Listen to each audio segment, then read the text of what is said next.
this situation with this reign of terror is untenable, because the economy is crashing. The rupee has gone into virtually free fall. Inflation is record high. Industry is closing. Unemployment is mounting. There's no roadmap to fix the situation. The only roadmap this government has is to crush PTI, and crush it because they know that whenever the elections, PTI will win. There's no justification for 10,000 plus workers in jail and the entire political leadership in jail. And the ones who are not in jail are all in hiding right now. So this sort of crackdown I've never seen in my lifetime. It was really the army running the show. It was running the show. It was General Bajwa who removed my government. And so even though he had removed my government, I did have dialogue with him because we wanted elections. We felt that the only way Pakistan would have a political stability is through elections, and political stability would lead to economic stability because the economy has crashed. The economy has gone into a tailspin now. So therefore, the whole idea was that we should always have dialogue with the main stakeholder, which is the military. We never made the police do the sort of things that are going on right now. They go in the middle of the night and break people's homes. They are bulldozing people's businesses. It's all against the law. I mean, the reason why people came on the street was simply that the head of the largest party is treated like a terrorist.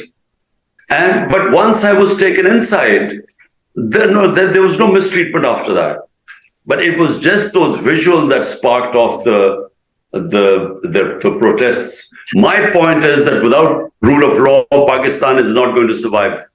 The elected prime minister who has the responsibility of running 230 million Pakistanis must have the authority. You can't divide the two. It can't be the responsibility lies with the prime minister, but he doesn't have the authority to impose the rule of law. This is what happened with me last time. I had the responsibility, but the army chief had so if he did not want anything done, I couldn't do it. So if I wanted to bring the powerful under the law, and he didn't, because he, for whatever reasons, he just didn't think corruption was that bad a thing. So I couldn't do anything, and I failed there. So my point is that cannot happen again. So if you don't have rule of law, apart from anything else, you can't invite investment in your countries. You cannot create the enabling atmosphere to pick up your economy and create wealth so that you can pay off your debts. There is no question of giving up. Having dialogue is one thing, but you're asking me that I would step back and allow myself to live as a slave of those who are in power. I started my movement 27 years ago called Movement for Justice. Justice means human rights, fundamental rights, means liberation.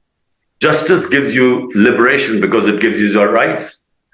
And when you say democracy, the only reason democracy we all love is because it's supposed to give you freedom.